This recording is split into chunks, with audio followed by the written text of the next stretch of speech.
Hi Paradigm people, welcome into Paradigm Lifestyle Podcast. Powered by Paradigm Fitness Indonesia. It's your future. With me Frans 207 and Eric Limans. Now here we go, Sita Tia Sutami. Hai. Makin glowing loh Sita. Ya ampun, makasih. Semoga glowing beneran ya. Itu langsung. Tetap lengkap ya, selalu ya. Iya, karena harus bahagia. Jadi ini salah satu terapi aku. Oke. Salah satu terapi aku untuk nail polish dan makeup sendiri di rumah. Padahal nggak kemana-mana. Itu terapi ini ya di saat-saat PPKM ya yang bikin diri kita makin happy. Biasanya kalau misalkan membuat diri kita happy itu kalau versi Sita, Tia, ngapain aja sih? Aku, banyak sih, banyak banget. Jadi aku tuh sehari-hari, kayak contohnya aja nih waktu aku diisolasi pas kasus pertama yang viral tahun lalu itu ya. Itu tuh Nomor satu. kan kayak menang lotre ya, bet gokil. Dari sekian ratus juta penduduk, kaget banget sih. Itu tuh awalnya kan waktu sakit berminggu-minggu tuh aku kayak udah nerima nasib dan lodoh banget aja gitu ya, sampai boro-boro keramas, nggak pakai makeup, udah pokoknya jelek banget kayak lodoh muka gitu ya. Terus kakak aku tuh waktu itu kan diisolasi juga, terus dia bilang, "Kita coba lo dandan deh, coba lo dandan gitu di rumah sakit." Nggak, kalau ketemu nakes doang kan sebenarnya ya, maksudnya nggak bisa kemana-mana juga gitu. Kita ada grup WhatsApp yang isinya teman-teman yang kena juga. Kita akhirnya posting outfit of the day gitu setiap hari di rumah sakit. Itu sumpah itu grup WhatsApp udah kayak arisan ya, bikin ketawa banget. Jadi benar setiap hari tuh akhirnya, maksudnya karena kan pas diisolasi itu seumur hidup baru itu ya diisolasi ya. Terus kayak cuma dapet sabun, nggak ada shampoo nih, kayak maaf rambut gue nggak bisa.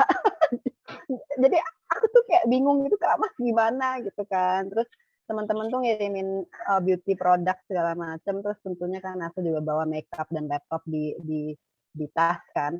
Jadi karena waktu awalnya sakit sebelum masuk di transfer ke RSPI, pas awal dirawat aku langsung bilang kakak aku bawain laptop gue harus kerja, workaholic banget kan ya. Jadi akhirnya pas saat itu akhirnya aku mulai bahagia lagi setelah dihujat netizen lama banget, bikin nangis berhari-hari itu. Karena aku tiap hari tuh dandan gitu. Jadi kita bener-bener deh, itu aku di RSPI tiap hari keramas, terus dandan, pakai lipstick, pakai maskara, foto-foto dengan baju seadanya, kadang baju rumah sakit kita gaya-gayain, terus foto di grup outfit of the day gitu. Itu waktu di RSPI ya. Terus juga aku untungnya bawa laptop, jadi aku nyanyi-nyanyi aja seadanya, dengerin lagu-lagu nari, lagu-lagu Latin, aku joget-joget sendiri, aku yoga gitu. Itu dalam keadaan terbatas. Nah, kalau sekarang di rumah, aku lebih lagi nail polish, makeup, waxing sendiri, maskeran, main piano, nari-nari aja gitu. Jadi aku itu tiap kali kalau contohnya misalkan lagi sakit hati ya, putus cinta, anaknya langsung kreatif bikin koreografi gitu. Jadi kalau lagi lihat banyak koreografi di Instagram itu berarti lagi putus cinta. Karena kalau lagi bahagia itu kreativitasnya nggak keluar. Ini harus nunggu ya, gitu. Kita kepoin Instagramnya dari tanggal berapa sih kita mulai aktif nari ya. Nah, Baru ada konten baru ya, nari di jalan. Betul. Keren. Gitu. Iya. Gitu. Nah, kan bisa dibilang dengan kita bisa maintain our happiness sendiri ya gitu di rumah gitu kan, itu kan juga bisa meningkatkan imun tubuh di saat-saat yang kita tahu lah sama-sama seperti ini gitu kondisinya kan, COVID makin gila juga. Stressful banget. Hari ini tuh aku sama Frans tuh senang banget loh hari ini kita bisa ngobrol langsung sama Sita ya, sharing the stories gitu, pengalaman Sita pada saat pertama kali. Iya, aku ngikutin loh, itu kebayang banget sih, maksudnya Sita energinya luar biasa ya, maksudnya setiap pemberhentian press conference, and then kayak ke media, kemana gitu. Iya, pantesan makeup terus tiap hari kan? Iya betul. mau nggak mau Beb, masa kelihatan begini aja gitu, nanti rusak pasaran. Gimana itu? Jadi senang banget kan kita bisa cerita sharing hari ini. Dan pada saat itu kayak Frans bilang di saat kondisi mungkin Sita waktu itu pertama kali ya kan, dan you have to face like media itu banyak banget dan semua orang pasti bertanya-tanya bagaimana, gimana caranya, terus kenapa gitu-gitu. Pada saat itu Sita tuh Oke. asik gitu dirasakan gitu. Apa yang dirasakan? Wah itu, eh, jadi aku cerita dari awal aja ya. Aku cerita dari awal dulu nih. Apa awalnya itu kan emang aku kan sering hosting event gitu kan, dimana ketemu banyak orang gitu. Terus tiba-tiba mulai sakit, dan pas sakit itu banyak orang di sekitar aku yang sakit with the same symptom. Tapi kan tentunya saat itu tuh kayak kita pikir corona belum masuk Indonesia ya, Beb. Namun nih ya, maksudnya gini, aku tuh kan emang sakit-sakitan dari kecil. Jadi kalau flu itu selalu aku vertigo. Flu aku tuh selalu plus vertigo. Aku kalau sakit tuh lama deh, pokoknya setahun bisa sakit berapa kali. Dulu aja tuh tipes bisa 2-3 kali setahun gitu. Emang apa imun sistem lemah gitu. Nah, saat itu tuh sakit tuh sampai 10 hari, demam tuh nggak turun-turun. Aku sampai minum paracetamol 3 kali sehari, dan itu sampai hari ke-10 masih bolak-balik naik turun terus gitu. Vertigo, muntah, diare, batuk, keringat dingin, ngilu, pokoknya tuh badan tuh kayak rontok gitu. Nah, aku ingat banget waktu itu kan aku sakit bersama mantan, ya. Bersama mantan ya. Nah, aku tuh sempat nanya gitu, kita apa jangan kita kena corona ya? Sumpah aku sempat tanya gitu tuh di hari ke-7 apa ya. Karena rasa di badan tuh aneh banget, badan aku tuh kayak remuk gitu. Dia bilang, enggak lah, nggak mungkin kan belum masuk sini. Oh, ya, santai-santai gitu kan. Terus bolak-balik antara kosan sama pulang ke Depok, akhirnya ibu juga mulai sakit gitu, dan kakakku dia bayangin dia ke sini mau liburan kan, nggak tinggal di sini ya. Dia nyampe 13 Februari, 16 Februari mulai sakit, 27 Februari kita diisolasi. Jadi dia nyangkut lah pas di sini kan.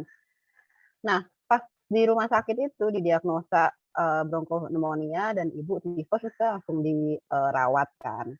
Nah, di situ tuh seluruh keluarga udah bilang, apalagi keluarga yang di Eropa, klik minta cek COVID karena bronchopneumonia is one of the symptoms. Nah, tapi saat itu kan tim medis maupun ya siapapun di sini lah masih mikir, oh ini bukan simptom COVID, karena kan yang kita lihat tuh orang-orang entah hoax apa gimana ya, video-video kayak orang lagi jalan tiba-tiba pingsan meninggal, terus nggak bisa nafas sampai megap-megap. Nah, emang saat itu aku nggak separah itu, tapi lumayan parah sih karena aku udah lemes banget, kayak kerupuk lempem, udah nggak ngerti lagi, udah nggak bisa ngapa-ngapain ya. Aku tuh baru dapet energi tuh di saat infus masuk gitu.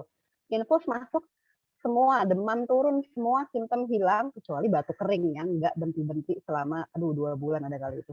Nah, jadi di situ aku baru dapet energi lagi tuh. Nah, terus temen aku nelpon kan besokannya bilang, kita ini ternyata ada orang WNA yang ke Jakarta di weekend yang sama di Latin Night yang aku host gitu. Jadi aku datang sebagai tamu, ada yang aku host, dan dia baru terkonfirmasi positif COVID. Jadi mending lo cek. Oh my God, langsung lah aku bilang lah ke dokter besokannya gitu. Dokter, ini ternyata aku satu restoran 2 hari berturut-turut sama orang yang baru terkonfirmasi positif. Nah, aku bilang itu orang Jepang, tapi aku nggak bilang gendernya. Ya, itu satu yang terus jadi bumbu-bumbu dipakai salt and pepper itu ya. Nah, akhirnya tuh langsung kita diproses. Jadi bayangin aja, kita lagi ada sepupu lagi nengok, tiba-tiba suster masuk bilang, maaf Mbak Tita sama Ibu Maria udah nggak boleh ada yang datang lagi ya. So, aku kenapa? Iya karena kan Mbak kemarin satu ruangan sama yang COVID gitu. Bayangin nggak jadi sepupu aku di situ denger kayak gitu. Langsung kita suruh pulang kan, pulang, ya kan, kayak gitu. Terus aku udah mikir, ya kasihan banget Doski harus mendengar ini gitu kan. Aku udah mikir, oh my God, kasihan banget tuh, gue udah pulang, mukanya langsung kayak blank gitu kan tentunya kan, maksudnya anjir lagi jenguk orang tiba-tiba dibilang habis berkontak dengan yang COVID itu kan. Nah, udah dari situ kita langsung diproses, langsung benar-benar suster-suster tuh udah nggak ada yang masuk lagi ke kamar, semuanya by phone. Terus gue bingung dong, ini ada apa ini, tiba-tiba begitu masuk udah pakai baju astronot itu, hazmat apa APD kan, kayak lagi di film-film Hollywood gitu loh Beb, ya ampun udah pusing banget kita. Terus pokoknya langsung proses administrasi di inilah semuanya ke RSPI Sulianti Saroso. Nyampe sana aku sama ibu berdua tuh udah deg-degannya udah setengah mati karena ya gimana ya, kan belum pernah yang ngalamin gitu ya. Itu merasa anjir apa gue mau mati besok gitu kan. Dengan kondisi serius banget gitu kan, sampai ke ambulance drivernya juga pakai APD segala macam, terus kita dipisah langsung ke 2 ruang isolasi yang berbeda. Aku pikir bakal dibarengin sama ibu, ternyata berbeda. Nah, aku tuh takut banget sama hantu kan ya. Jadi gue parno banget ada di situ nih. Terus aku tuh yang pertama aku lihat anjir ada kaca yang aku takut tiba-tiba ada yang muncul gitu kan. Jadi aku langsung oke, suster tolong itu ditutup aja, aku nggak perlu ngaca nggak apa-apa. Sumpah aku setakut itu ya, ada di ruang isolasi yang isinya sananya jendela gitu, lihat ke sana pasien lain, terus di sini ada kaca yang my god, gue udah takut banget kalau ada hantu muncul lah. Pokoknya aku takut banget sama rumah sakit soalnya karena takut hantu ya. Sumpah, you can laugh at me, it's okay. Ini semua, maksudnya I know this is so ridiculous, tapi aku takut banget hantu. Jadi itu TV aku nyalain terus 24 jam. Biar ada suara. Aku tidur nggak ngatiin lampu. Takut banget, Beb. Nah, tiba-tiba, dan aku lihat banget itu hari Minggu, teleponan sama ibu, Bu, kita afirmasi ya. Aku yakin kok kita negatif nih, pasti kita positive thinking. Kan kita meditasi dan afirmasi gitu-gitu ya kerjaannya. Udah kayak modern day witch. Terus udah pasti kita afirmasi hari Selasa udah keluar. Terus tiba-tiba hari Senin meledak lah itu semua kan. Meledak semua informasi 2 Maret 2020. WhatsApp aku tuh yang masuk ratusan WhatsApp dengan informasi detail yang semuanya keluar itu viral. Dan tentunya bumbu-bumbu WNA Jepang itu dibilangnya cowok laki-laki dan bahwa aku transaksi seksual di Depok. Dan karena itu gue kena COVID. Kesel nggak? Ya kan? Udah kayak COVID penyakit menular seksual kan ya, Beb, nggak ngerti deh. Rakyat Indonesia, netizen, gimana sih? Emang lo pikir, iya, Nah, tapi serius baca nggak sih? Karena itu kan orang-orang kayak kita lo matiin remove profile foto dari WhatsApp, semua Instagram matiin ini itu karena mereka udah baca itu semua di Twitter. Orang-orang bilang ini kasus satu penari bugil, prostitusi, penari. Mereka tuh sumpah ada yang ini boleh kata-kata kotor nggak sih? Aku agak bingung. Diizinkan nggak? Oh ya, nggak apa ya. Jadi di Instagram aku tuh ya tulisnya gini, perihal sama orang Jepang jadi nyebarin COVID ke seluruh Indonesia. Anjing ya. Sosmed tuh bener-bener ya. vulgar itu ya. Iya. Sevulgar itu, Beb. Kita. Sevulgar itu. Jadi tuh ini ya, ini seru banget ceritanya ya. Sekarang sih udah bisa ketawa, dulu sih gue nangis ya, Beb. Sekarang udah bisa ketawa, dulu sih gue mewek, anjir, kesel banget. Iya, ini kayaknya harus gue tuh mencoba sama Fras tuh benar-benar mencoba untuk oke, gitu kan, serius nih gitu. Tapi ternyata ini kok jadi kayak lucu ya, gitu, seru udah banget. Udah nggak bisa serius kalau sekarang. Karena aku pun juga ngetawain kayak bodo amat gitu. Kalau dulu aku cerita gini sambil nahan nangis, sekarang udah bisa ketawa bodo amat gitu. Tapi asli, dulu tuh funnya ya sekarang ya. Iya, karena mau nggak mau nggak ada pilihan, Beb, udah bodo amat sekarang mah.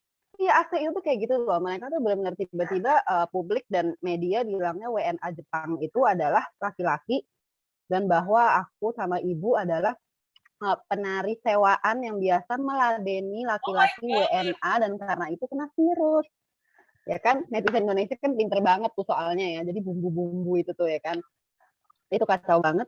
Terus aku tuh ingat banget aku udah nangis nonstop segala macam, terus mana ada aja gitu ya jurnalis tuh yang entah gimana, menurut aku mereka nggak punya sense of privacy ya, karena itu benar hari pertama data aku keluar mereka dapat nomor aku dan pada WhatsApp bisa kita interview. I mean, give me a break, gue lagi nangis nih gitu kan ya, udah aku yang pertama fighting for my life, aku merasa bersalah karena ibu juga sakit. Terus berita kan semuanya gitu, kayak ini kasus satu menularkan ke ibunya karena mereka tuh merasa maksudnya perempuan itu kan masih seperti anggapannya second gender ya, second gender yang bisa diinjak-injak gitulah ya maksudnya ya. Jadi kayak udah kesel banget dan terus media juga seperti itu. Nah, kemudian waktu kita keluar rumah sakit itu kita tuh mikirnya begitu keluar rumah sakit hidup kita akan kembali normal. Ternyata tidak, Furgosho ya, langsung heboh itu semua media gitu. Dan kita tuh saking senangnya. Jadi waktu itu pas preskon itu kan kita kayak selebrasi, mungkin bukan selebrasi ya Jadi sebenarnya dari pemerintah itu minta kita press conference untuk berterima kasih karena inisiatif kita untuk minta dites. sehingga pemerintah gerak cepat. Dan saat itu semua pemerintah gerak cepat banget, men.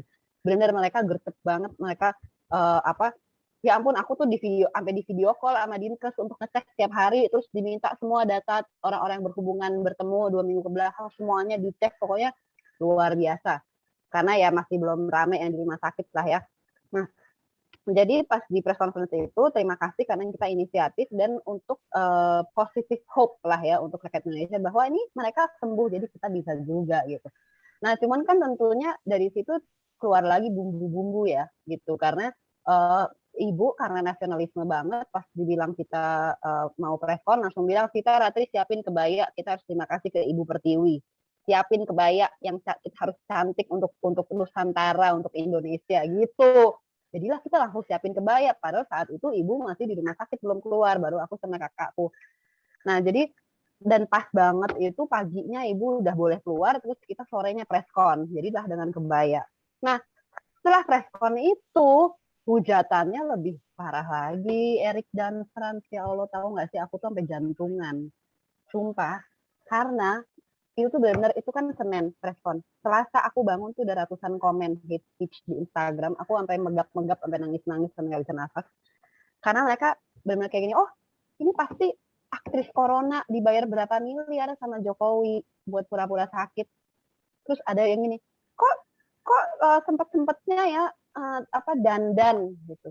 Bukannya orang habis corona kayak orang habis mau mati kok bisa cantik kayak gitu. Maksudnya maaf aku mau cantik gitu kan, hello gitu kan.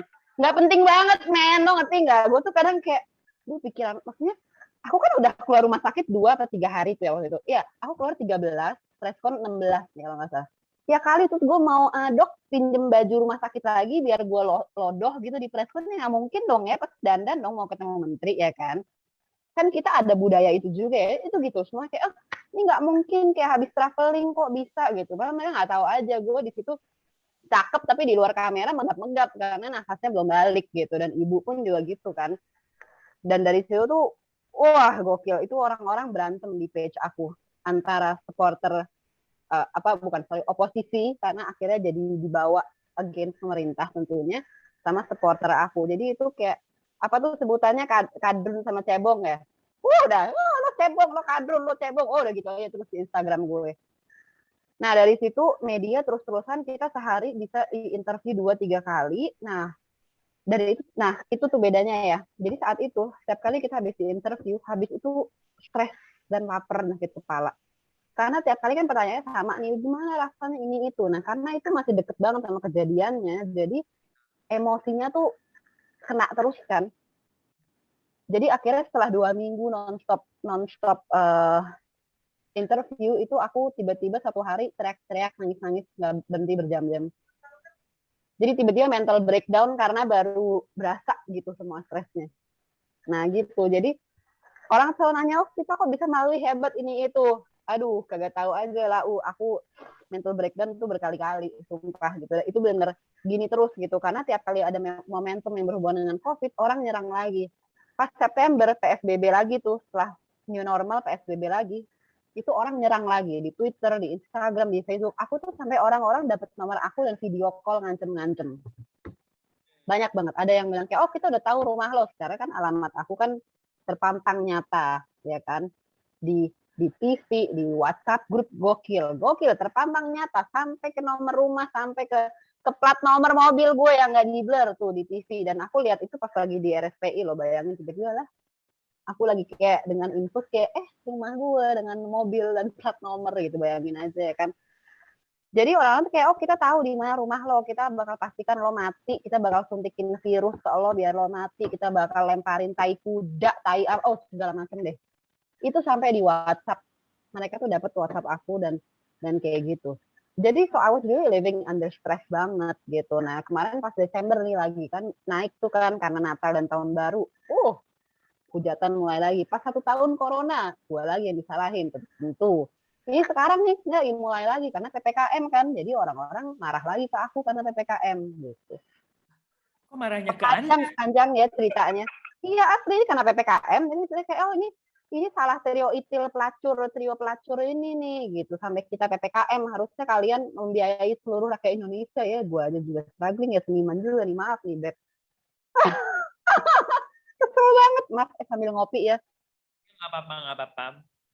Jadi di luar di luar hujatan-hujatan itu ala-ala netizen, terus dengan pemberitaan yang mungkin banyak juga yang nggak bagus ya nggak sih? Tapi coba deh, ada yang endorse gak sih kirimannya?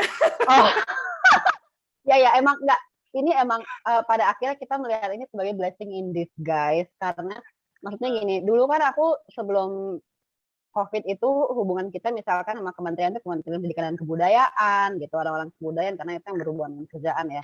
Ini sekarang aku jadi ketemu sama orang-orang lain di bidang lain gitu, banyak dari berbagai kementerian Kesehatan, BNPB, sampai staf ahli presiden segala macam gitu. Jadi ya ini akhirnya jadi blessing in disguise, dan ya ada beberapa teman sih yang ngirim-ngirim gitu.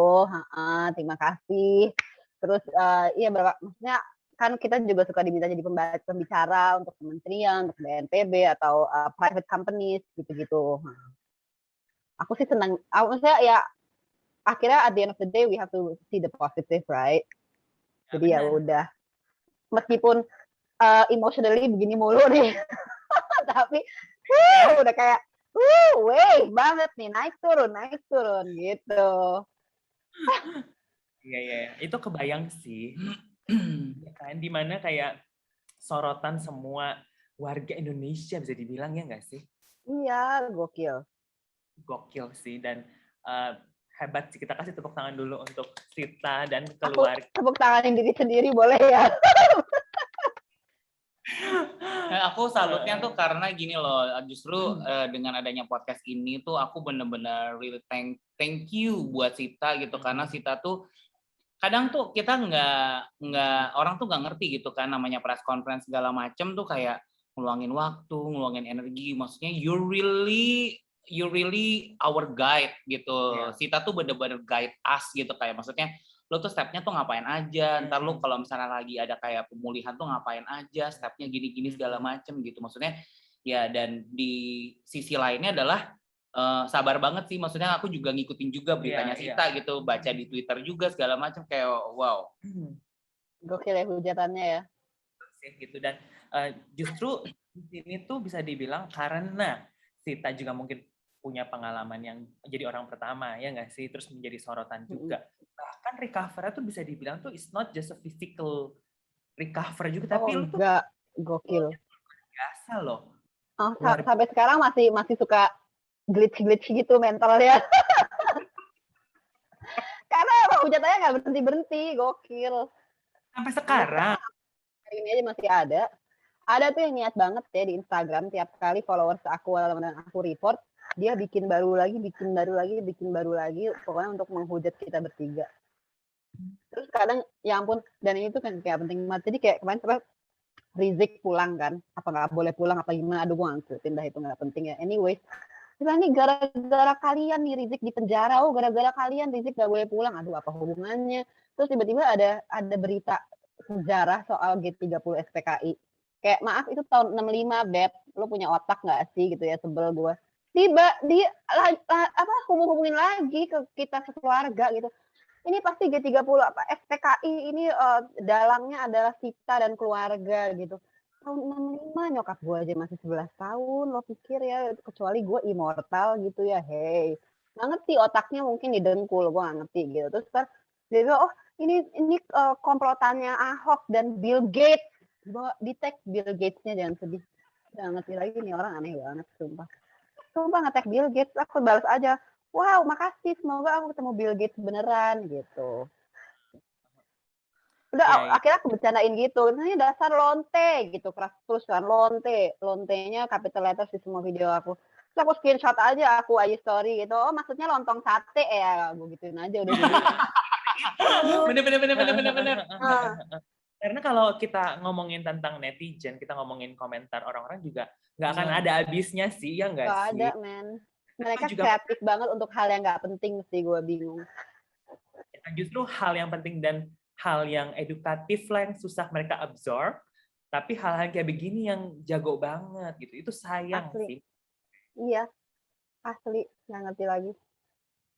Ya udah, tapi endorse tetap jalan, nggak apa-apa. Ya kadang. Betul. Terima kasih. Blessing in disguise. Ya kan? Terus kalau misalkan kayak sekarang kegiatan-kegiatannya Sita sendiri yang relates lah sama apa penyuluhan COVID mungkin atau apa gitu. Karena kan kita ngelihat kan sekarang perbedaannya lumayan ya, kayak COVID ini tuh virus yang dari awal sampai sekarang tuh berevolusi ya gitu. Ada update Asli sistem mutasi terus nggak berhenti-berhenti. Gokil. kayak kegiatan Sita tuh apa aja sih gitu yang relate sama kegiatan ini gitu. Sebenarnya sih kalau sekarang itu lagi nggak terlalu seperti dulu gitu. Cuman maksudnya dulu-dulu mungkin kalau kalian ngikutin aku sering banget jadi pembicara juga kan ya di berbagai tempat, private companies atau kementerian juga gitu. Dan tahun lalu itu kita juga sempat buka open donation juga untuk bagi-bagi kita sebutnya care package gitu. Waktu itu bulan Mei kalau nggak salah. Jadi kita ada jadi aku lupa berapa ratus ya. Sebentar. Oh, 350 deh. Ya benar. Jadi 200 tas. Jadi itu ibu waktu di rumah sakit dikirimin alat buat painting untuk terapi. Jadi painting-paintingnya dia pas di RSPI itu yang kita print di tas, terus kita kasih ke nakes RSPI, kalau nggak salah 200 jumlahnya gitu. Terus kita isi sama vitamin-vitamin dan lain-lain gitu. Ada empon-empon, vitamin E, vitamin apalah segala macam, vitamin C segala macam, imbus gitu-gitu. Nah, terus yang 150 package itu tasnya isinya sembako gitu. Terus waktu itu aku juga bikin campaign di Kita Bisa, Mbak Ratri juga kakakku di Benih Baik kalau nggak salah. Nah, sekarang memang kita belum lagi, tapi rencananya kita akan open donation lagi untuk warga sekitar Depok dan juga mungkin anak-anak pemulung sampah karena kebetulan istrinya bapak kan, my parents are divorced, istrinya dan bapak aku tuh mereka aktif mengayomi anak-anak pemulung sampah ini gitu, yang tentunya yang nggak keurus juga kan lagi seperti ini ya gitu. Jadi kita mau rencananya akan open donation untuk itu lagi. Tunggu tanggal mainnya. Lagi ngatur jadwal. Ngatur jadwal dia agak pusing. Gitu. Aku lihat juga di Instagramnya Vita tuh ada Kuno Kini, lucu banget Kuno Kini. Oh iya. Ya, jadi kalau Kuno Kini itu grup musik salah satu personil dan co-founder itu kakak aku, Mas Bismo, sama Baby, satu lagi yang udah kayak kakak sendiri. Mereka tuh dari 2003. Mereka intinya itu pakai alat-alat tradisional. Jadi kalau dilihat kan bentuknya itu juga etnik banget ya, bentuk orangnya maksudnya kan etnik banget gitu kan, Mas Bismo sama Baby gitu. Tapi dibawa contemporary music dengan alat tradisional. Nah, mereka dari 2003, aku manage grup mereka itu dari 2016 kalau nggak salah, pada 2017 gitu. Sekarang aku masih bantu-bantu meskipun nggak aktif karena ya lagi pandemi juga ya, tapi ya mereka masih aktif gitu, bikin acara-acara di Bali, online juga, segala macem gitu, Kuno Kini. Kemarin juga habis tulis lagu. Nari Studio. Kenapa? Ya? Kenapa? Juga. Ya, kalau ada Nari Studio, ini lucu ceritanya. Jadi ada Nari itu sebenarnya waktu itu ibu dan teman-temannya membuat di tahun 79. Tahun 79 di Bandung, khusus karawitan Jawa. Nah, itu selama 5 tahun aktif banget berkarya segala macam, terus vakum. Nah, kita aktifkan lagi di 2009 di Bintaro, ada pendopo. Jadi kita aktifkan tari-tari Jawa segala macam. Jawa klasik gaya Jogja ya, bukan Solo, bukan yang Jogja. Jadi dia lebih aku bingung ngejelasinnya. Ya pokoknya ada bedanya kalau antara Jawa sama Solo. Nah, terus habis itu akhirnya jadi family business gitu. Kita manage performing arts, berbagai performing arts dari situ. Kita bawa grup-grup tari ke luar negeri, terus juga kita bikin tailor made performances juga gitu. Jadi sebelum pandemi itu kita beberapa kali juga di hire sama Kemenlu dan lain-lain untuk bikin pertunjukan traditional contemporary gitu, tailor made. Dan sekarang kemarin kita udah mulai bikin acara, kan kita ada pendopo juga ya di sini. Nah, di rumah Cuman karena lagi pandemi, jadi akhirnya semua kelas-kelasnya online gitu. Sekarang kita ada Jawa Klasik di Jogja sama tari Bali. Ntar aku mau ikutan. Aku mau ikutan. Yuk, Iya, aku mau ikutan. yuk banget. Juga kita lumayan rutin loh nonton Indonesia Dance Festival, ya Oh kan? ya, oke.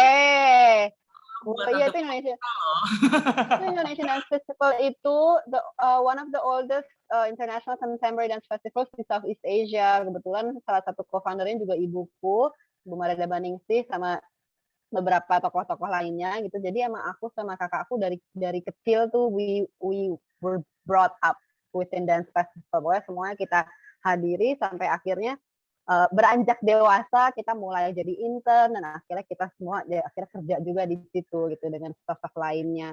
Nah itu bienal, jadi nanti akan ada tahun depan karena yang terakhir tahun lalu itu kita bikinnya hybrid kan karena pandemi tentunya, jadi semuanya di YouTube juga gitu. Nanti please cek, itu kece. Untuk tahun depan kita ada festival lagi. Amin. Asik. Ini nggak sih apa namanya, kan Sita juga aktif ya di dunia tari ya kan, dan dancer juga ya kan. Nah, efek nggak sih pada saat ini balik lagi ya gitu, efek banget nggak sih kayak pada saat Sita terpapar pada saat itu dengan profesinya Sita yang well known sebagai dancer, justru malah kita itu bisa dibilang tuh lebih kuat gak sih secara stamina?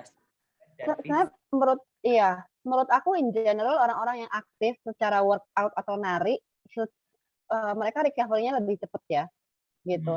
Cuman kalau aku tuh sayangnya emang aku immune system-nya agak lemah banget. Jadi kalau sakit lama gitu. Jadi kayak waktu aku long COVID, jadi aku kan sembuh tuh Maret, terus nggak ada masalahnya sampai Desember, tiba-tiba Januari aku lemes 6 minggu nggak bisa ngapa-ngapain. Ternyata dicek efek long COVID gitu. Nah, cuman sejujurnya itu aku sudah pakai sampai pada tahap stres karena aku tahu teman-teman aku yang dancer yang aktif begitu mereka kena COVID tuh kayak bentar banget ya, seminggu 10 hari sembuh gitu. Sedangkan gue anjir lama banget efeknya, recovery-nya lama banget gitu, berminggu-minggu gitu. Nah, cuman memang aku paksakan untuk nari meskipun badan lemes banget karena aku tahu nari itu bikin aku bahagia banget kan. Jadi dengan mental health yang better, akhirnya immune system aku juga slowly getting better gitu. Karena aku ingat banget tuh waktu isolasi yang pertama kan di saat aku nangis terus karena stres, itu simptom aku yang udah hilang tiba-tiba muncul lagi. Jadi aku muntah lagi, aku diare lagi, asam lambungku perihnya setengah mati sampai aku kebangun nangis-nangis saking sakitnya.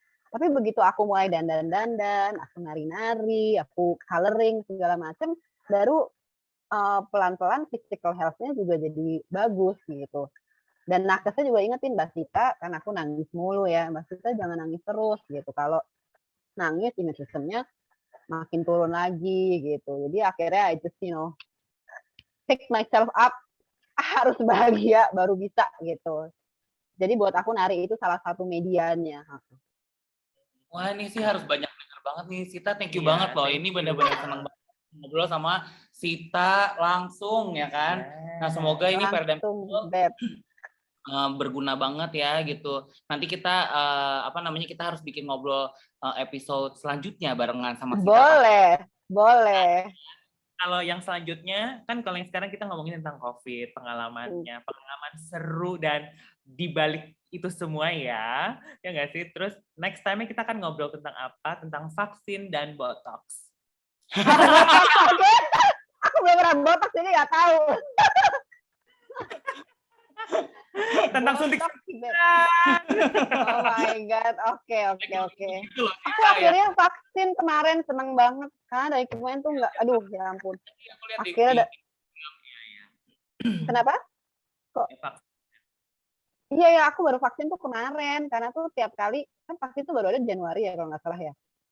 Kan lansia dulu segala macam, terus tiap kali ada yang kayak buat seniman apa ini itu, aku selalu nggak dapet kuota ya loh, sedih banget. Tiap daftar nggak dapet kuota, pas dapet kuota aku lagi drop berminggu-minggu, lagi sakit lagi, udah nggak jelas pokoknya badan. Jadi akhirnya baru bisa kemarin, ironis ya. Bener-bener kemarin nih masih nyut-nyutan.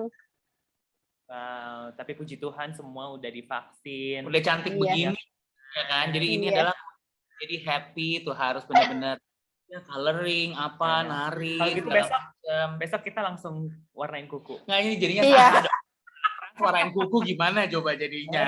Sekarang tuh lagi on cowok-cowok pakai. Yaudah. Iya, aku lihat banyak cowok-cowok pada kuteksan juga, Beb. Baiklah.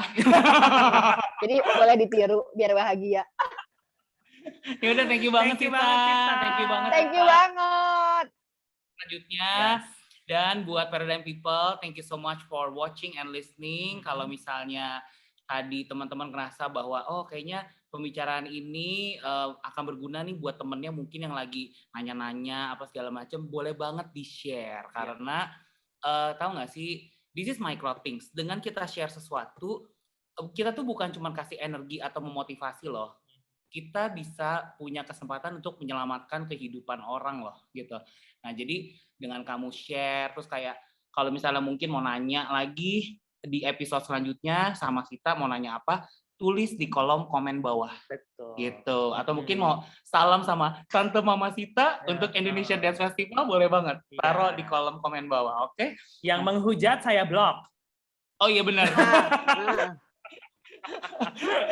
Ya, kayak gitu. Jadi kalau misalnya ada feedback, ada input, very welcome to DM us dan please follow our social media, ada banyak, ada di Instagram, ada di Facebook, LinkedIn, di YouTube, udah gitu ada di TikTok, ada di Thriller, dan kita ketemu lagi in the next episode of Paradigm Lifestyle Podcast powered by Paradigm Fitness Indonesia.